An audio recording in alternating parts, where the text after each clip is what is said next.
안녕하세요. 올해로 32살이 된 직장인 여자입니다. 30이 되면서 나이 앞자리 숫자가 바뀐 만큼 저도 제 스스로 제 앞가림 할 줄 아는 어른이라고 생각했는데 지금에 와서는 아직도 한참 멀었구나 싶어요. 부모님 말 들어서 나쁠 거 하나 없다는데 제가 무슨 생각이었나? 그 말은 요즘 추세에는 맞지 않는 틀린 말이라고 생각했고 제가 저 스스로 현명한 결정을 내릴 수 있다고 생각했지요. 요즘은 또 예전하고는 다르게 인터넷으로 이것저것 손쉽고 빠르게 접할 수 있고 무언가 배우는 것도 편한 세상이잖아요. 그만큼 시대가 빠르게 바뀌고 유행도 바뀌는데 부모님 세대들보다 컴퓨터나 기계 좀 더 잘 다룬다고 해서 제가 아는 게 훨씬 많구나 착각을 했습니다. 여지껏 살아온 세월 동안 축적된 경험과 지식을 여지껏 저는 어른들 말을 조금이나마 잘 듣게 만들려고 누가 지어낸 그런 소리라고만 생각했습니다. 겸손을 몰랐던 저희 잘못이고 사실 이렇게 된 데에 있어서 제 잘못이 가장 크다는 생각이 드네요. 제가 지금 회사에 취직을 하기 전 인턴으로 잠깐 일을 했던 적이 있습니다. 남편은 그때 처음 알게 되었고요. 당시 남편은 회사 정직원으로 인턴들한테 회사 일 전반적인 것들을 알려주는 사람이었어요. 워낙에 부침성도 좋고 달변가라서 저 말고도 다른 인턴들한테 인기가 정말 많았습니다. 법인카드에 돈이 모자라면 사비를 털어서라도 인턴들 배부르게 먹으라 회식도 시켜주는 그런 사람이었고 특히나 그런 회식 자리에선 회사 일 외적으로도 인생에 대한 조언을 이것저것 해주던 인생 선배이기도 했지요. 그때 남편이 재테크의 중요성에 대해서 입에 침이 마를 새 없이 떠들어댔어요. 당시 저는 인턴 월급 100만 원 남짓한 돈으로 무슨 재테크냐 싶어서 별로 관심을 가지지 않았는데 막상 인턴 생활 끝날 때쯤 보니 저 말고 다른 인턴 동기들은 남편이 추천해준 종목으로 다들 크게 재미를 봤더라고요. 거의 한두 달치 월급만큼은 벌어나간 듯 보였습니다. 뒷북이긴 하지만 그때 잠깐 저 혼자 재테크에 대해서 관심을 갖게 되었습니다. 물론 저는 그 전까지도 재테크에 대해서는 지식이 전무하다시피 했었고 인턴 생활이 끝나면서 그걸 가르쳐줄 남편과도 거리가 생기게 되었다 보니 저 혼자 독학으로 공부를 해야만 했어요. 나름대로 관련 서적도 보고 유튜브에서 영상도 챙겨보면서 열심히 공부했는데 애석하게도 결과는 좋지가 않았습니다. 인턴하면서 벌은 돈을 땡전 한 푼도 쓰지 않고 모아놓은 상태였는데 그 돈의 절반을 날려버리게 되었지요. 이것도 다 사회생활하면서 배운 인생의 교훈이라 생각하기로 했고 확실한 정보가 없는 곳에는 남들 투자한다고 해서 무작정 따라서 투자하면 안 된다는 걸 배운 것 같아요. 그나마 인턴하면서 복사기 다루는 법 말고 배운 게 하나 정도는 남았다. 그런 값진 교훈으로 생각하기로 했습니다. 아무튼 그렇게 짧은 인턴 생활을 마치고 저는 끝내 학교를 졸업하게 되었습니다. 그 후 1년의 취직 준비 끝에 지금의 회사에 입사를 하게 되었어요. 인턴하던 시절에 모이기만 하면 재테크 이야기를 하던 동기들 때문에 당시 혼자 주식을 하지 않았던 저는 항상 혼자 겉돌았다 보니 그때 당시 동기들하고 연락하는 친구가 한 명도 없었거든요. 인간관계의 중요성을 알게 된 만큼 이번에는 직장 동료들과 좋은 관계를 유지하면서 지내게 되었습니다. 그렇게 회사 생활 4년차에 접어들었을 무렵 우연찮은 계기로 밖에서 남편과 재회를 하게 되었습니다. 남편이 먼저 저를 기억해서 오랜만이라며 인사를 해왔고 그때 두 사람 다 업무 때문에 밖에 나와 있던 터라 급하게 연락처만 주고받고 헤어졌지요. 그런데 그걸 계기로 남편과 연락을 자주 주고받는 사이가 되었는데 정신 차려보니 언제부턴가 저희는 연인 사이가 되어 있었습니다. 남편이 이렇게 우연히 다시 만나게 된 게 아무래도 우린 하늘이 점지한 인연 아니겠냐는 식으로 자주 말을 했는데 처음에는 별 신경을 안 썼지만 계속 듣다 보니 진짜 그런가 싶더라고요. 그 운명이란 소리 때문에 그랬나 연애 2년차에 남편이 갑작스레 해온 청혼을 덜컥 받아들이게 되었습니다. 워낙에 부침성이 좋은 사람이다 보니까 저희 집에 남편을 처음 인사시켰을 때 저희 부모님이 남편을 엄청나게 마음에 들어 하셨어요. 서글서글하니 말도 잘하고 직장도 연봉도 좋은 편이었고 뭐 하나 빠지는 데가 없었으니까요. 남편 정도면 어디 가서 찾기 힘든 1등 신랑감이라고까지 하셨죠. 그런데 그러던 부모님께서 한참 결혼 준비한다고 이것저것 알아보던 저한테 벼랑간 결혼은 다시 생각해보는 게 어떻겠냐는 말을 꺼내오셨습니다. 이유는 상견례 때 알게 된 몇 가지 사실 때문이었습니다. 일단 시댁 형편이 어려운 것부터가 조금 마음에 걸린다고. 결혼하면 왠지 제가 고생할 것 같은 게 눈에 선하다시는 거예요. 그러면서 제 나이가 아직 그렇게 늦은 건 아니니 대신 좋은데 선자리를 알아봐 주시겠다며 남편과는 여기까지만 만나는 게 어떻겠냐는 말을 꺼내오셨습니다. 사실 저희 집이 엄청나게 부자는 아니지만 남들에 비해 여유가 있는 집인 건 사실이에요. 전문직으로 종사하시는 어머니와 중소기업이긴 해도 임원으로 일을 하고 계시는 아버지 덕분에 여지껏 부족함 없이 살아왔거든요. 그런데 남편 집은 시어머니가 노후 준비도 안 되어 있었고 무엇보다 남편 아래로 남자 여자 하나씩 동생이 둘이나 있는데 두 사람 다 경제 활동을 하지 않고 있었다는 문제도 있었어요. 직접 듣지는 못했으나 남편이 두 사람 생활비까지도 어느 정도는 도와주고 있을 거라는 사실은 안 봐도 뻔했습니다. 말씀드린 대로 상견례 자리에서 그 누구도 직접적으로 언급하지는 않았지만 대충 분위기 보아하니 남편 없으면 시댁이 안 돌아가는 정도였던 것 같아요. 물론 직접적인 이야기가 안 나왔다 보니 전부 저희 부모님의 정황만 가지고 했던 예상일 뿐이었어요. 그러니 제 입장에서는 그런 예상을 가지고 갑자기 결혼을 뒤집어 엎으라는 거냐고 부모님께 불만을 표현할 법도 했죠. 게다가 선자리 알아봐 주신다는 것도 솔직히 마음에 안 들었어요. 그때까지만 해도 저한테 맞선이라는 건 홍기 놓친 자식들을 부모님들끼리 합의하에 억지로 결혼시키는 거라고 생각을 했었거든요. 아버지 회사 인맥으로 소개시켜 주신다고 하니 저나 저희 아버지가 뭐 대단한 사람인 건 아니지만서도 괜히 사랑 없이 정략 결혼을 하는 건가 하는 느낌도 있었고요. 그래서 저는 부모님의 반대에 반대를 하기 시작했죠. 그러다 결국 제가 바득바득 우긴 덕분에 결혼을 끝내 허락받을 수 있었습니다. 자식이기는 부모 없다고 결국엔 제 결정을 존중해 주셨던 거지요. 물론 그냥은 아니고 조금이라도 낌새가 이상하면 뒤도 돌아보지 말고 손 털고 나가라는 이야기를 몇 번이나 들어야만 했어요. 그리고 결혼을 허락받는 과정에서도 저 혼자만 우기기만 한 건 아니었습니다. 남편도 나서서 절대로 자기 가족들 문제로 제 속을 썩이는 일 없을 거라고 몇 번이나 다짐을 해가면서 저희 부모님을 설득했었죠. 그리고 그때 자기가 동생들을 도와주고 있다는 사실 또한 털어놓았어요. 하지만 걔들도 곧 취직을 할 나이다. 형제가 셋이나 되니 홀어머니 생활비도 오히려 세 사람 전부 직장을 갖게 되면 결혼하고 나서는 얼마 도와드리지 않아도 되는 거라고 하면서 저희 부모님을 설득했습니다. 저랑 남편이 이렇게 서로 절실한데 괜히 결혼을 반대했다가 무슨 일이라도 나면 나겠다 싶으셨는지 아니면 저희의 진심을 알아주신 건지 부모님께서는 결국 결혼을 허락해 주셨어요. 대신 저한테도 말했던 것처럼 남편한테도 다른 건 몰라도 가족 일로 우리 딸 마음고생 시키면 그땐 당장 이혼시키겠다고 한마디 하셨고요. 제가 다른 사람들보다 월급을 잘 모은 건 사실이었지만 직장생활 5년 남짓 한 걸로 모아봐야 얼마나 모았겠나요. 재테크 노래를 부르던 남편 또한 돈을 굴리는 재주에 비해 집안 상황 때문에 목돈을 굴릴 만한 종잣돈이 하나도 없었나 봐요. 막상 모아놓은 걸 까보니 얼마 되지가 않더라고요. 하지만 없는 형편에 결혼한 것 치고 저희는 부족함 없는 신혼생활을 보낼 수 있었습니다. 당연한 이야기겠지만 친정부모님의 도움이 엄청 컸지요. 경제적으로 힘든 남편을 대신해 저희 부모님께서 저희 결혼할 때 신혼집과 혼수를 전부 해주셨거든요. 제가 다른 사람들보다 돈을 훨씬 잘 모아놓을 수 있었던 것도 사실 그런 저희 부모님의 경제적인 서포트 때문에 가능한 일이었어요. 직장 다니면서 월급을 벌고는 있었지만 따로 부모님께 받아 쓰던 용돈도 있었거든요. 그 덕에 월급은 고스란히 저축을 할 수 있는 상황이었어요. 신혼집과 혼수를 친정에서 다 해주신 만큼 결혼식에 관련된 비용은 전부 남편이 했습니다.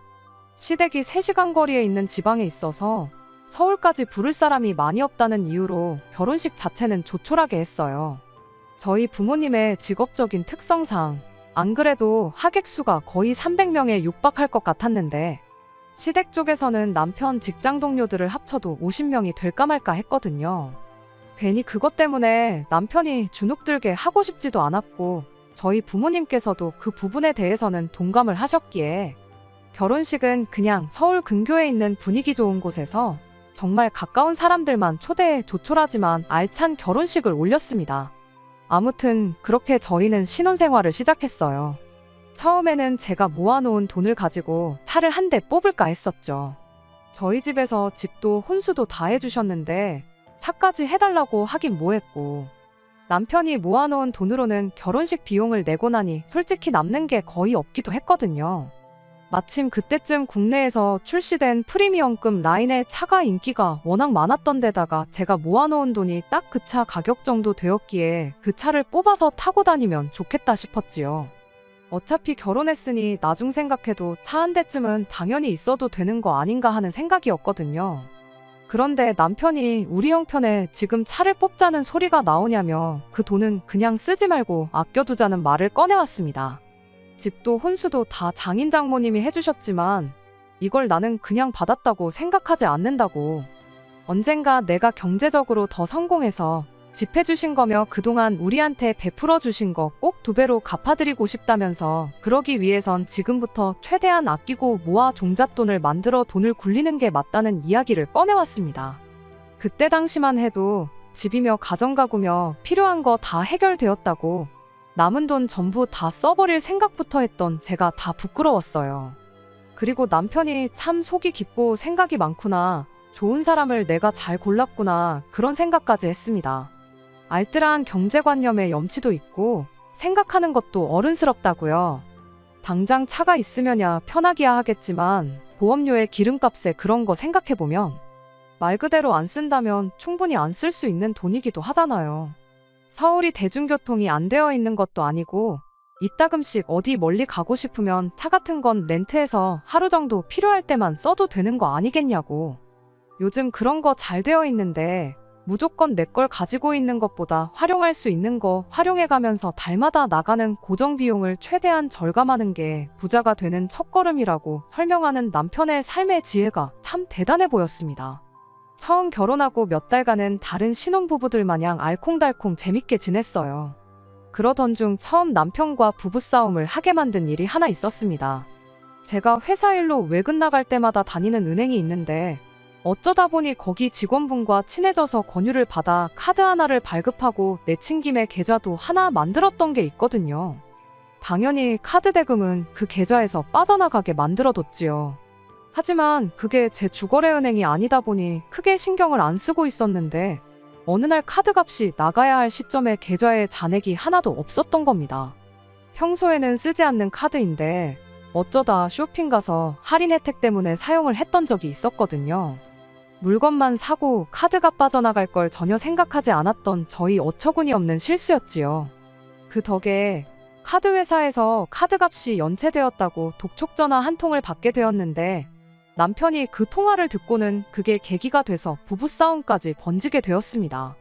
연체료가 나오긴 했지만 제 기억상 몇백 원밖에 안 되는 돈이었고 어차피 돈 관리는 남편과 제가 따로 했다 보니까 제 돈에서 나가는 거라 별 문제 없을 거라 생각했는데 남편은 돈 몇백 원 우습게 보면 안 된다고 저한테 성질을 부렸어요.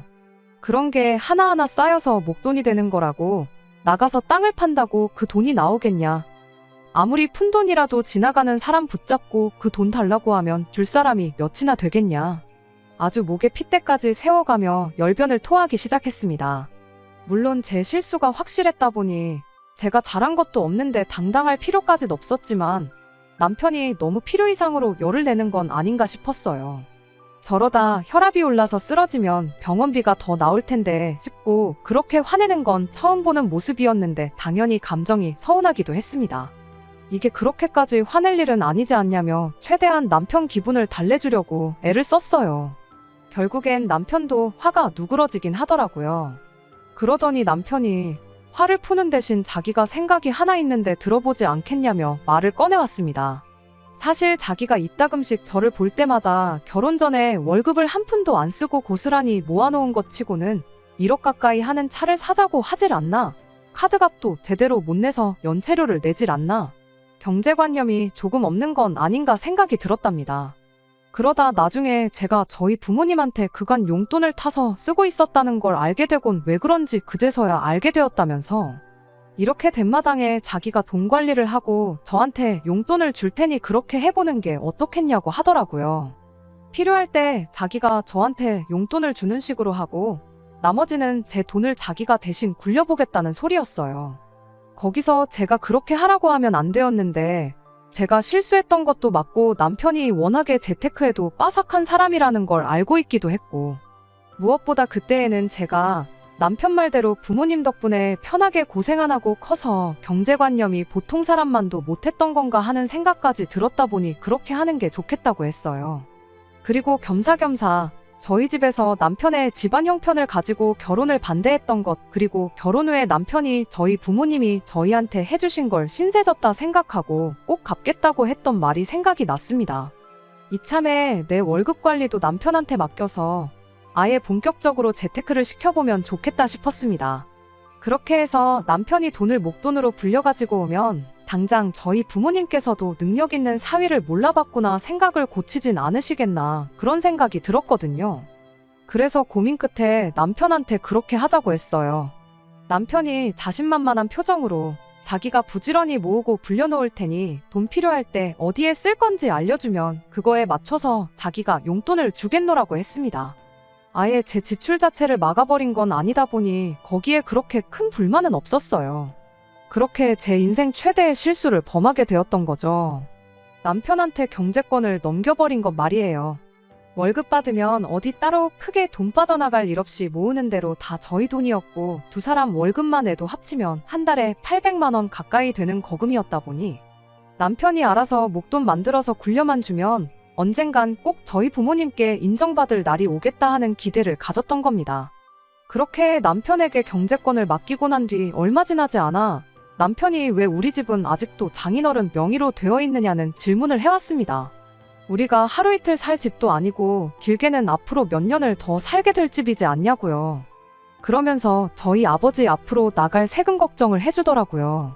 집값이 1,000원이라도 쌀 때 우리 명의로 돌려주는 편이 증여세니 상속세니 그런 게 확 줄어드는 걸 모르고 계신 건 아니냐면서요. 그러면서 한번 장인어른이랑 제대로 상의를 해보라고 하더군요.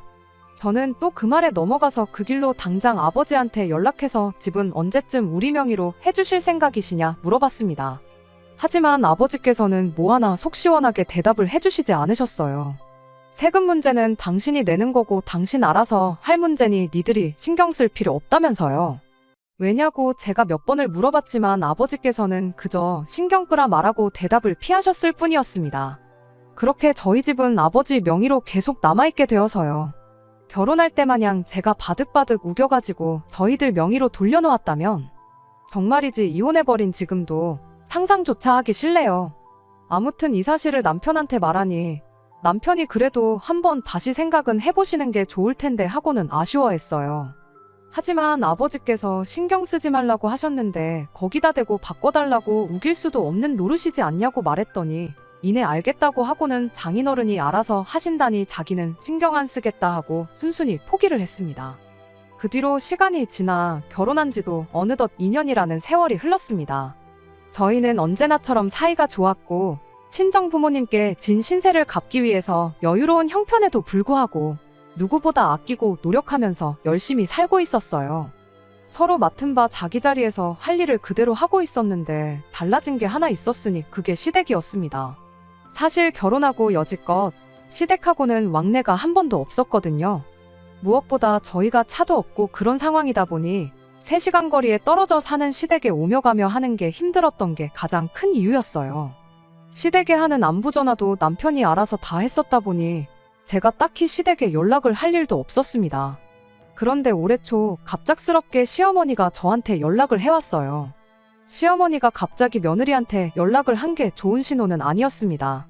처음 전화한 날에 저한테 했던 말이 너는 며느리가 돼서 시어머니한테 어찌 전화 한 통 먼저 하는 법이 없냐는 잔소리였거든요. 솔직히 남편이 알아서 하고 있었다고 해도 전화하는 게 돈이 드는 것도 아니고 힘든 일도 아닌데 이따금씩이라도 제가 먼저 전화를 드렸어야 하는 게 맞죠. 말씀드렸다시피 시댁에 관한 일은 전부 남편이 알아서 했었어요.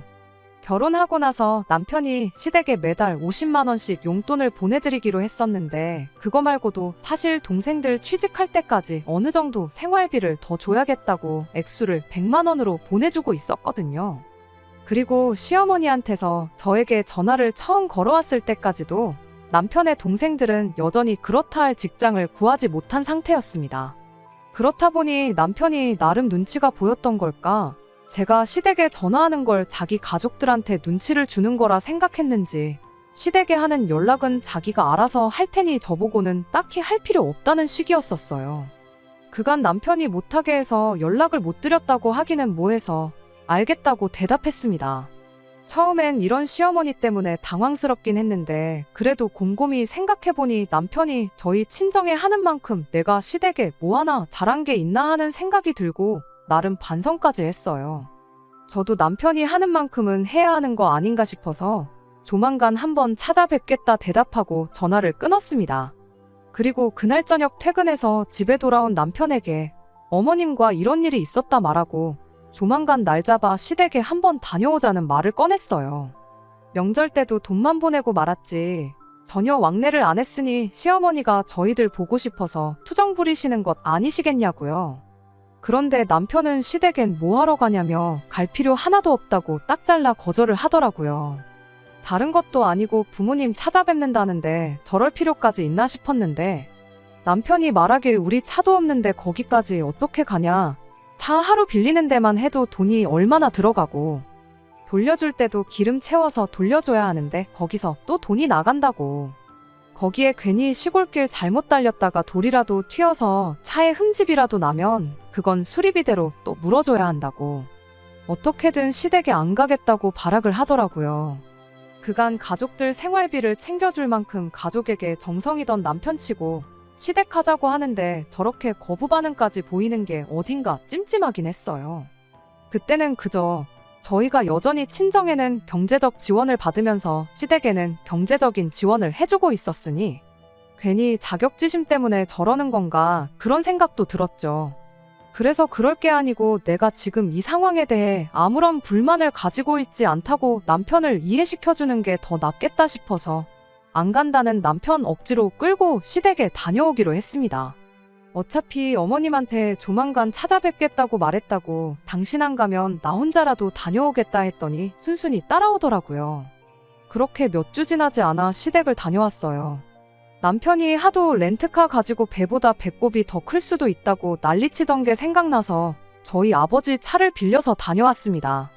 그런데 시댁에 도착하고 나니까 지난 2년간 뭐가 달라져도 엄청 달라졌다는 게 눈에 딱 보이더라고요. 시댁이 평범한 시골에 있는 주택이었는데 허름한 외관은 그대로였지만 실내가 아예 다른 집이 되어 있었어요. 마당이 보이는 샤시도 테두리가 삐까번쩍한 게 새 것으로 교체한 것처럼 보였고요. 집안에는 도배랑 장판은 물론이고 화장실 부엌 타일이며 수전의 변기까지 전부 새 것으로 바뀌어 있었습니다. 오히려 저희 집보다 더 신혼집에 가깝다고 해도 무방할 만큼 깔끔했지요.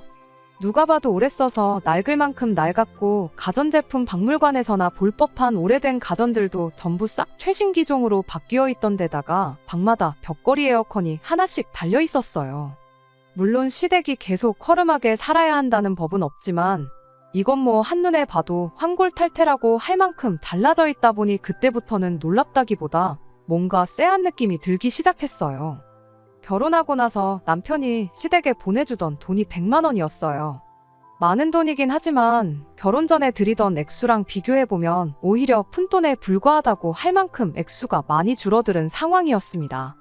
게다가 저희 결혼한 지 고작 2년 지났는데 인테리어에 가전가구까지 바꾸기엔 그간 달마다 100만 원씩 들인 걸로 바꿨다고 하기엔 불가능에 가까운 변화였으니 이게 무슨 일인가 하는 생각이 들기 시작했어요.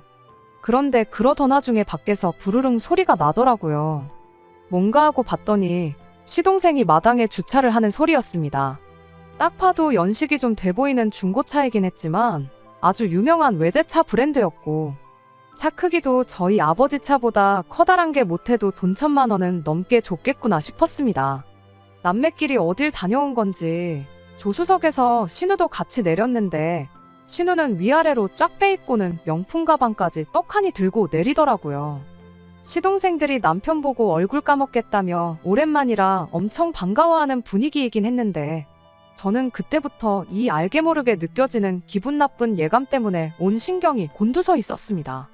그 와중에 요즘 먹고 살기가 너무 빠듯하다며 3시간 거리를 운전해서 온 저희한테 고작 삼겹살 2팩 구워서 라면하고 같이 주시더라고요. 시어머니는 얼굴 한번 보고 살자던 분치고 저한테 말을 한마디도 안 거셨어요. 남편을 반겨주는 것도 동생들 뿐이었지 시어머니하고는 말 한마디 없었습니다. 잠깐 쉬는 시간에 남편이 운전해서 가는 데만 3시간 더 걸린다고 여기 있는 거 불편하지 않냐며 저를 자꾸만 재촉하길래 알겠다 말하고 바로 집으로 출발했어요. 집에 오는 길에 아무래도 신경이 쓰여서 남편한테 물어봤어요. 혹시 시어머니 뭐 로또라도 된 거냐고요. 집이 2년 전하고 비교해보면 완전히 딴판이지 않냐고. 리모델링도 도배장판만 대충 한 게 아니고 아예 싹 다 뜯어 고친 것 같다고. 거기에 가전가구들도 우리 쓰는 것보다 훨씬 좋은 것도 있더라. 못해도 몇 천은 들었을 것 같은데. 게다가 신우 입은 옷부터 가방에 시동생 외제차까지 끌고 다니는 거 보면 못해도 로또 2등은 된 거 아니시겠냐고 했죠. 그런데 남편이 제 말에는 대답을 하지 않고 밤길에 운전하는데 신경 쓰이게 말 걸지 말라며 대놓고 대답을 피하더라고요. 그러면서 집에 가서 이야기하자는 식으로 말해놓곤 막상 집에 도착하니까 운전하느라 피곤해 죽겠다고 그 길로 곧장 침대로 기어들어가대요. 평소 남편 모습을 생각하면 너무 다른 모습이라 안 좋은 예감을 지울 수가 없었어요. 그날 하루는 아예 제가 생각하는 그런 건 아니길 하면서 뜬 눈으로 밤을 새웠죠. 다음날 아침이 돼서야 남편 입에서 대답을 듣게 되었어요. 로또에 당첨된 게 아니고 조만간 신우가 결혼을 할 거라는 대답이었습니다. 결혼할 상대방이 그쪽 동네에서는 그래도 지역 유지라고 할 만큼 넉넉한 집안 사람이랍니다.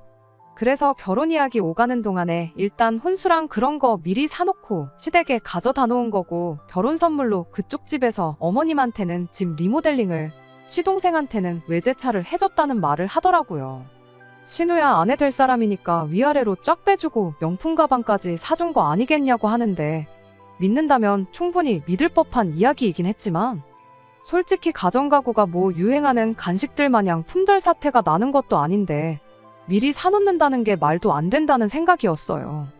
어차피 결혼하면 전부 다 걷어갈 가전가구라는 소린데 전날 저희가 갔을 때 시댁에서 쓰던 가전가구들을 따로 보관해두고 있지는 않았거든요. 그거 걷어가면 시댁은 아예 덩그러니 빈집이 될 텐데 뭐하러 그런 수지타산도 안 맞는 짓을 하겠나요? 게다가 아무리 결혼할 사람이라고 한들 장모님 되실 분 집 리모델링을 해주는 사람, 예비 처남 타고 다니라고 외제차 한 대 뽑아주는 사람, 결혼하고 나서라면 모를까. 아무리 돈이 많아도 결혼 전부터 그런 거 해주는 사람이 세상에 어디 있겠나 싶더라고요. 왜 결혼식장 들어가기 전까진 모르는 거라고들 하지 않냐고요. 그랬더니 남편이 잠깐 잠잠히 있다가 입을 열기를. 내 동생 이상하게 볼까 봐서 말을 안 했는데 사실 결혼하는 게 둘이 사랑해서 하는 것도 있지만 신우가 지금 그 사람 아이를 가진 상황이라는 말을 꺼내더군요. 그런데 그때 남편이 저한테 허접한 거짓말을 하고 있다는 걸 딱 눈치챘어요. 아이가 생겨서 결혼을 무조건 하게 되었다면 설득력이 있는 소리긴 하지만 바로 하루 전날 일이었잖아요. 전날까지 신우랑 같이 있었는데 이미 집안 인테리어나 가전가구들 상태 보면 사용감도 있고 바꾼 지 좀 돼 보였는데 신우 배는 여전히 날씬했거든요. 임신 초기라는 변명은 통하지 않는 상황이었어요. 무엇보다 삼겹살에 라면 끓여 먹으면서 신우가 삼겹살 먹는데 소주가 빠지면 섭하지하면서 냉장고에서 술을 4병이나 꺼내왔거든요. 저는 애초에 술을 안 좋아하기도 하고 남편도 운전을 해야 했기 때문에 그 소주 4병을 신우랑 시동생 둘이서 다 마셨습니다. 그런데 애초에 애가 졌다는 여자가 술을 마시는 것부터가 말도 안 되는 소리잖아요. 당연히 남편이 허접한 변명을 하고 있다는 사실을 대번에 눈치챘고 나한테 필시 숨기는 게 있구나 확신을 갖게 되었습니다. 남편은 저한테 끝까지 신경 쓸 거 없다며 오히려 잘 됐다고 신우가 결혼하게 되면 그쪽 집에서 시댁까지 경제적으로 지원을 해주기로 했으니 이제 그만 궁금해하라고 하는데 그 꼴을 보니 도둑이 제 발 저려서 저러는 건가 싶었고 일단 저는 신우가 아이를 가졌다는 말을 믿는 척하면서 계속해서 남편을 떠보기로 했어요. 다른 게 아니라 그때부턴 남편이 관리해주겠다고 가져갔던 제 돈이 걱정이 되기 시작했거든요. 그래서 제가 먼저 남편에게 그래도 그쪽 집에서 너무 다 해가는 거 아니냐고 우리가 신우한테 뭐 하나라도 해줘야 하는 거 아니겠냐 슬쩍 말을 꺼냈습니다. 좌불안석 거짓말하고 있는 거 들킬까봐 불안한 표정으로 일관하던 남편이 순식간에 표정이 바뀌어서는 이게 웬 떡이냐 하고 덥석 미끼를 물더라고요. 안 그래도 저한테 그걸 물어볼까 말까 고민했었다면서 신우 결혼으로 평생 시댁은 신경 끄고 살아도 되게 되었는데 집 한 채는 못 해줘도 신혼집에 보태던지 신혼의 시댁에다가 예단을 하던지 하라고 해서 1억 정도만 지원해주면 어떻겠냐는 말을 꺼내는 거예요. 그 1억이 마치 제가 맡겨놓은 그 돈을 말하는 것 같아서 남편에게 그럼 내가 큰맘 먹고 내 돈 신우한테 지원해주는 걸로 하자고 말을 꺼냈습니다.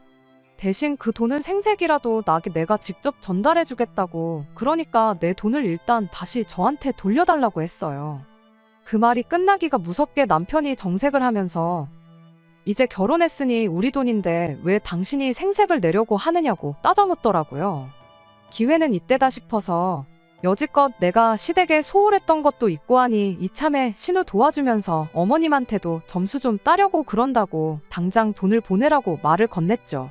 그랬더니 남편이 제 돈은 지금 투자한다고 주식에 묶여있는 상태라 빼기 그렇다고 슬쩍 발을 빼길래 그럼 우리가 무슨 돈이 있어서 신우한테 1억 정도를 해준다고 했느냐고 물어봤습니다. 그랬더니 남편이 아닌 게 아니고 지금 상황이 이러니 장인 장모님한테 조금 빌려보면 어떻겠냐는 소리를 하더라고요. 아닌 게 아니라 원래 자기 계획대로라면 아버지한테서 집 명의를 이전받고 집을 담보로 대출을 받아 지금 투자하고 있는 곳에 투자를 했으면 벌써 2배에 가까운 수익을 올렸을 거라는 소리를 하더라고요. 그래서 당신 지금 우리 부모님 때문에 손해를 봤다고 말하고 싶은 거냐고. 그럴 게 아니고 내 돈을 벌써 2배나 불려놓았으면 우리 수중에 2억은 넘게 있는 거 아니냐고. 일단 거기서 1억만 빼서 신우해주자고. 그러면 나도 아버지한테 다시 말해서 집 명예 확실하게 이전받고 집담보로 대출받아 투자도 가능하도록 이야기를 해보겠다고 했습니다. 당연히 진심으로 한 말은 아니었고 전부 남편을 떠보려고 했던 말이었어요. 남편한테는 더할 나위 없이 파격적인 조건이었을 텐데도 불구하고 그렇게는 안 된다고 끝까지 고집을 부리길래 그때 제가 남편한테 그럼 일단 당신 주식 계좌부터 보여달라고 했습니다. 자꾸만 안 된다고 하는 거 보니 일단 내 돈부터 두 눈으로 확인하고 싶다고요. 그랬더니 남편이 부부 사이에 신뢰가 이렇게 없어서야 쓰겠냐며 그냥 자기만 믿으라고 막무가내로 어깃장을 부리기 시작했어요. 주식계좌 보여준다고 그 돈이 없어지는 것도 아닌데 자꾸만 숨기는 게 더 신뢰가 안 가는 행동 아니냐고 저도 똑같이 고집을 부렸습니다. 결국엔 남편이 핸드폰을 열어서 자기 계좌를 보여줬는데 2배로 불렸다는 말이 무색하게 남편 통장에는 땡전 한 푼 없었어요. 이게 무슨 상황이냐고 당장 통장부터 까라고 했는데 통장 내역이 아주 가관이 아니었습니다. 이미 관리해주겠다고 제 돈을 받아간 시점부터 시댁으로 퍼다 나른 흔적들이 줄줄이 나오기 시작했으니까요. 가구점이며 인테리어 업체며 신우랑 시동생한테 각각 1,500씩 보낸 기록까지 고스란히 말이지요. 이미 제가 돈을 보내준 지 1년도 지나지 않아 전액을 전부 시댁에 퍼다 날랐고 그 이후에는 짬짬이 돈 생길 때마다 시댁에 보내준 기록밖에 없었지 주식 같은 건 눈 씻고 찾아봐도 있을 리가 만무했던 거죠.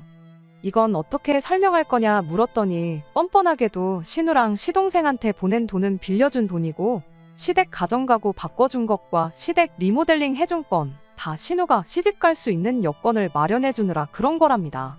신우가 결혼한다는 건 거짓말인 줄 알았는데 결혼을 전제로 진짜 만나는 사람이 있긴 했나 보더라고요. 그런데 집 형편이 너무 어려워 보이면 모처럼 돈 많은 집 남자 물어왔는데 결혼 이야기 나오기 전에 파토날 수도 있는 거 아니겠냐고. 그래서 형편이 넉넉한 것처럼 보이게 하기 위해서 선투자를 한 거랍니다. 그쪽 집안이 시골 동네라고 해도 돈이 상상도 못할 만큼 엄청 많은 사람들이라고. 일단 신우가 그 집에 시집만 가면 몇 배로 돌려받을 수 있으니까 그걸 투자라고 한 거라네요. 아무리 돈이 많다고 한들 세상에 시집 갔다고 2억을 시댁에, 그것도 자기 처형한테 그냥 주는 사람이 세상에 어디 있겠냐고 했더니 남편이 한다는 소리가 장인 장모님도 우리 결혼한다고 집이랑 혼수까지 다 해주시지 않으셨냐고. 가족이란 그런 거라고 말도 안 되는 소리를 하고 있는 겁니다. 괜히 기우는 결혼시켰다가 내 동생이 그 집에서 식모처럼 살게 되면 어떡할 거냐고. 내 동생 인생 책임질 수 있냐고 따져먹길래 너는 뭐 우리 집의 기우는 결혼해서 머슴살이 한 적이 있냐고 똑같이 따져물어줬습니다. 어디서 머슴 자식이 대감집 아가씨 재산으로 지 가족들 퍼주고 그것도 모자라 대감어른 돈으로 동생 결혼 비용까지 뜯어가려고 개수작을 부리냐고 잔말 말고 시댁에 바꿔준 거 죄다 팔아서라도 당장 내 돈 만들어 오라고 했어요. 남편은 저한테 말 다 했냐며 그깟 돈 얼마 더 있다고 사람 우습게 보지 말라며 개거품을 물기 시작했지요. 우리는 운명이 맺어준 인연이라던 그 사람이 돈 얼마 때문에 이렇게까지 변할 수 있다는 사실이 참 무서웠어요.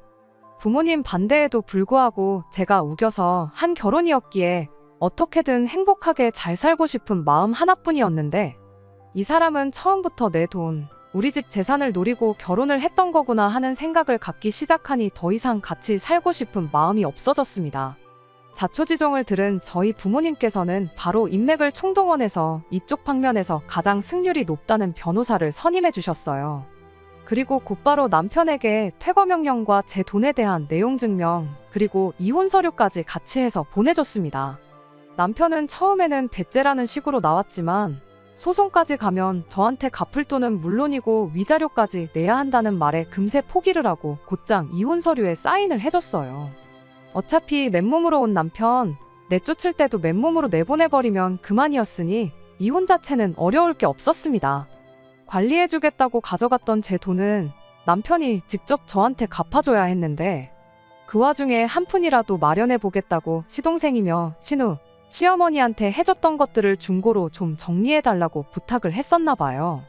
그런데 그 줬다 뺏는 게 어디 있냐며 괜히 능력도 안 되는 거 해줬다가 이제 와서 가족들한테 손 벌리지 말라는 소리를 듣고는 가족들한테 손절을 당했답니다. 결국 남편은 그간 잘 다니고 있던 직장을 그만두면서 받은 퇴직금으로 제 돈을 갚아야 했어요. 그 와중에 또 힘든 상황에 자기를 외면한 가족들에게 복수하겠다고 신우 결혼할 상대방을 찾아가서 사실 우리 집 개풀도 없고 다 내가 아내 돈 등쳐먹어서 마련해준 거라고.